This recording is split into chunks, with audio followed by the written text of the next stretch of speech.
Come quel 25 luglio scorso, la Sicilia ancora una volta devastata dagli incendi. Sono oltre 40 i roghi con i vigili del fuoco impegnati nello spegnimento insieme ai forestali e volontari della protezione civile in tutta la regione. Situazione ancora una volta drammatica a Palermo. La circonvallazione per alcune ore è stata bloccata nella zona tra Bonagia, via Belmonte Chiavelli e la zona del Pagliarelli, con le strade letteralmente a fuoco, auto in fiamme, capannoni a fuoco nella zona di Bonagia. Un canneto è andato in fiamme e il fuoco ha investito una vettura. Un altro incendio è divampato in via Ernesto Basile, dove si svolgono i mercatini di Natale e la Fiera dei Morti. Un terzo incendio si è sviluppato vicino a un'impresa edile in via Belmonte Chiavelli. Il forte vento di scirocco sta rendendo inoltre difficile l'intervento delle squadre di soccorso, al momento impegnate anche in altri interventi in città, in via Messina Marine e nella zona di via P3. Intanto, sempre a causa di un incendio, un tratto della 20 Palermo-Messina è stata chiusa nel tratto compreso tra gli svincoli di Cefalù e Castelbuono, e poi è tornata a bruciare anche la discarica di Bellolampo, dove hanno preso fuoco delle sterpaglie. L'incendio è stato domato dagli operatori della RAP. Ieri notte si è tornata ad assistere a scene di panico nel quartiere palermitano di Brancaccio, cittadini sopra i tetti delle villette per sfuggire alle fiamme. All'alba sono ricominciati i lanci d'acqua dall'alto da parte di elicotteri e Canadair, mentre non si sono mai arrestate le operazioni da terra. Interventi in corso nel palermitano a Caltavuturo, contrada Favarella, a Carini, in contrada Lo Zucco, a Contessa Entellina, in contrada Micina. Si segnalano roghi estesi sempre in provincia tra Gratteri e Lascari, nelle montagne intorno a Gibilmanna, dove sono entrati in azione anche forestali e volontari. Bruciano anche le altre province, da Messina ad Agrigento. Intanto è botta e risposta tra il vescovo di Cefalù e il governatore siciliano Schifani. Il vescovo aveva detto: occorre organizzare una protesta generale davanti all'inerzia colpevole dei vari governi regionali. Tra incendi e calo demografico avanza la desertificazione della Sicilia. Schifani ha replicato dicendo: stupiscono le parole del vescovo di Cefalù, che rischiano solo di alimentare proteste e fomentare la sommossa popolare.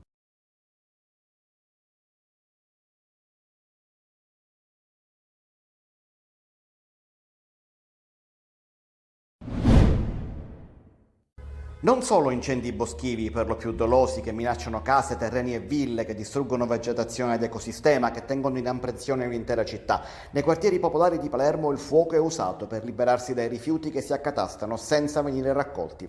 Se in centro la raccolta differenziata evita questo disastro, in periferia l'immondizia si trova sempre a ogni angolo di strada, tanto che anche il presidente della RAP, l'azienda rifiuti di Palermo, ammette di vergognarsi della situazione da cittadino prima che da amministratore.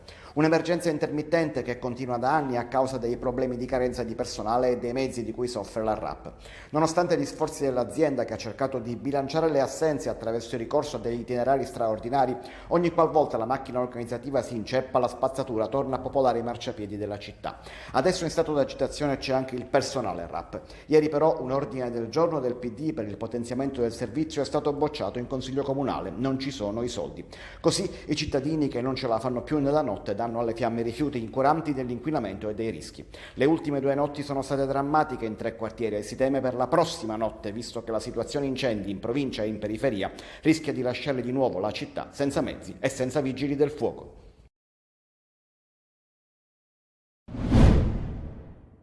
Tutelare i soggetti più fragili dal Covid. È questo l'imperativo della stagione autunnale appena cominciata e a fronte dell'aumento dei casi nelle ultime settimane. A partire proprio dagli ospedali, che nelle varie regioni stanno già adottando una stretta, prevedendo che i medici e i sanitari che risultino positivi al virus, anche se asintomatici, debbano restare lontani dai pazienti e dai reparti, svolgendo altre mansioni. Grande fermento si registra anche nella scuola, dove i sindacati e personale sollecitano al più presto chiarimenti da parte del Ministero della Salute su come gestire i contagi tra insegnanti e alunni, per evitare un pericolosissimo e tra l'altro illegittimo fai da te dei singoli istituti.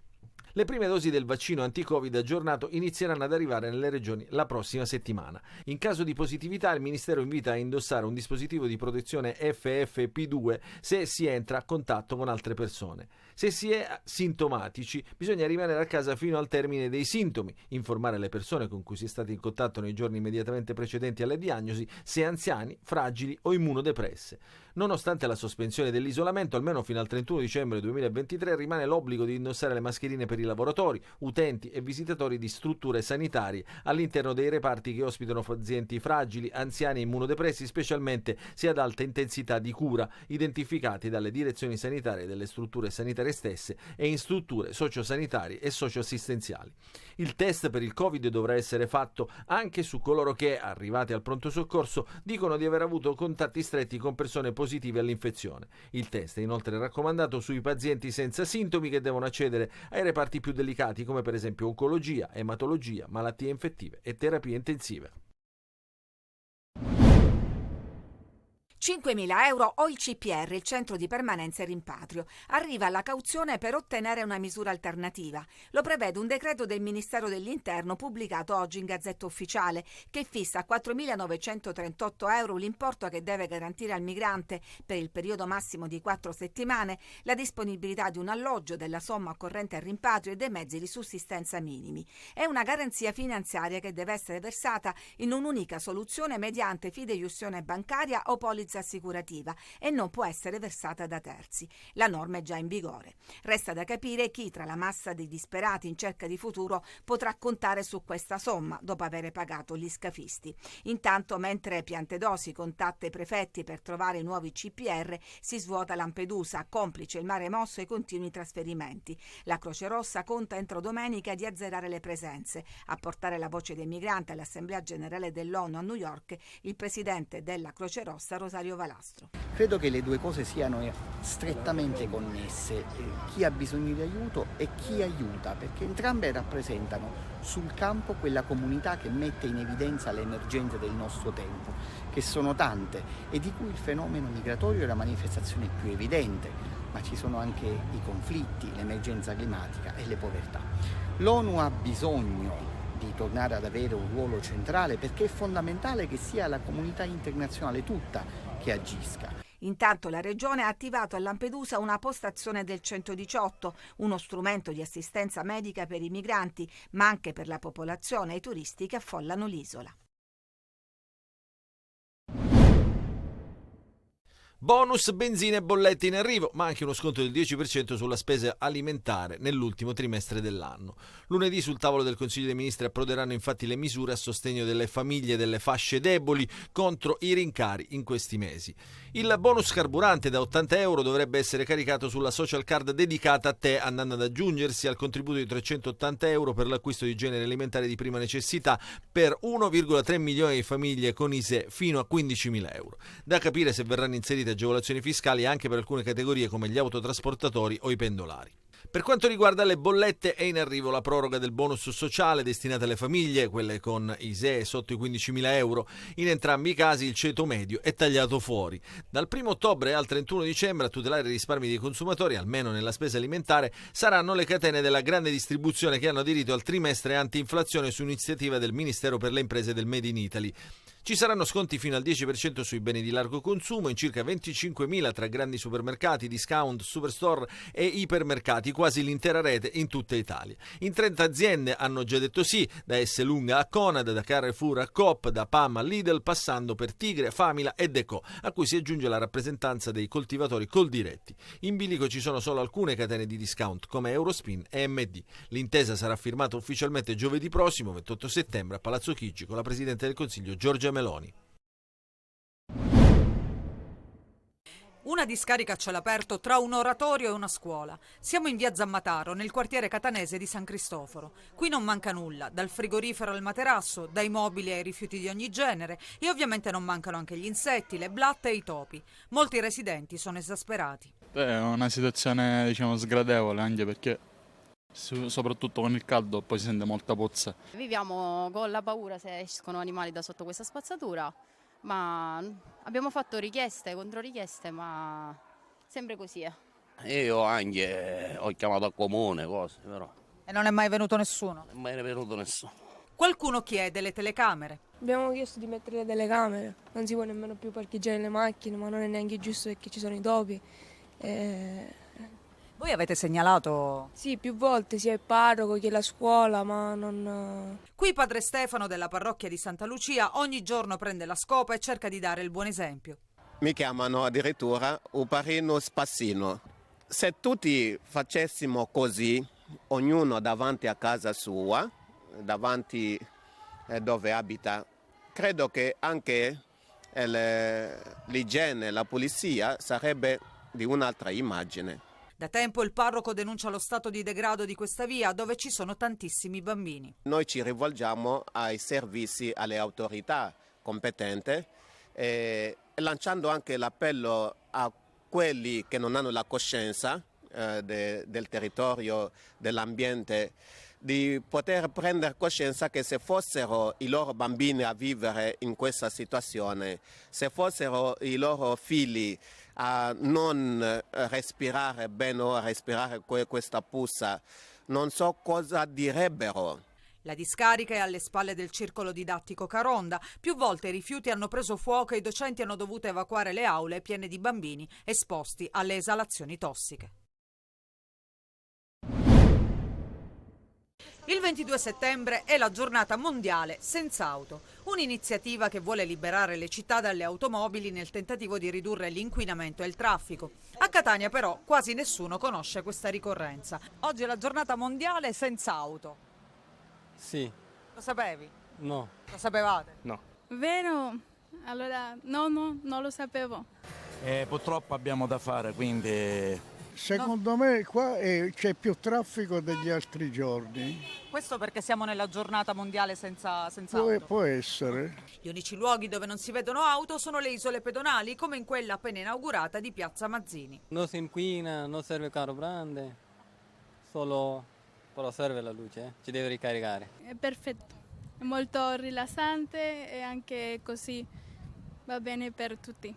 L'obiettivo della giornata mondiale senza auto è quella di privilegiare il trasporto pubblico, l'uso della bici, la camminata. Una bella cosa, purtroppo Catania non è la città adatta, perché si gira con la bici, l'attacchi a un palo e te la rubano, o che sia bicicletta elettrica o che sia bici di 5 euro, purtroppo non è città adatta. Tanti già da tempo preferiscono girare in città con bici o monopattini, ma all'auto a rinunciarci sono veramente in pochi.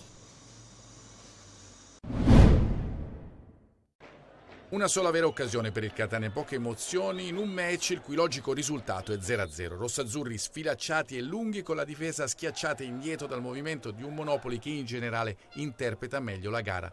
Poca fluidità e prestazione incolore per il Catania. Abbiamo fatto poco per vincerla, non abbiamo fatto sicuramente una buona gara, abbiamo sbagliato tanto, devo dire che gli avversari sono stati bravi perché è anche giusto dire le cose come stanno, però guardando in casa nostra sicuramente non è stata una partita positiva. Quello che c'è di buono nella partita non positiva è quella che comunque siamo riusciti a portare a casa qualcosa. Gli etnei rischiano un po' con una traversa su deviazione di Buà, con Spalluto e Starita, ma in generale la coppia Curado-Silvestri se la cava con capacità e porta a casa assieme a Livieri un'altra prestazione con 0 gol incassati. Per Curado anche l'onore di indossare la fascia di capitano. Per me è ovviamente un motivo d'orgoglio e sono consapevole che è anche una grossa responsabilità, però c'è da dire anche che ovviamente vogliono mirare a Ciccio, a Beppe, sono i nostri capitani e ovviamente mancano tanto a questo gruppo, a questa squadra. Poca spinta sugli esterni invece, almeno fino a quando non entra Quaini a dar manforte al centrocampo e di conseguenza la retroguardia. Zanellato in tal senso per la mediana è un ottimo innesto biennale per lui. Ci si proietta già alla sfida con il Foggia di lunedì, trasferta vietata per i tifosi foggiani. Sarà un'altra partita da sold out e il Catania vorrà offrire uno spettacolo diverso da quello visto in Puglia. Pareggio tra Messina e Turris all'insegna dei rimpianti, maggiori quelli dei giallorossi in vantaggio prima 2-0, poi 3-1 e rimontati al 6° minuto di recupero. Se Modica ha confermato nel bene e nel male la sua scuola zemaniana, ha fatto peggio Bruno Caneo, lasciando in panchina per un turnover esasperato il tridente d'attacco titolare per oltre un'ora.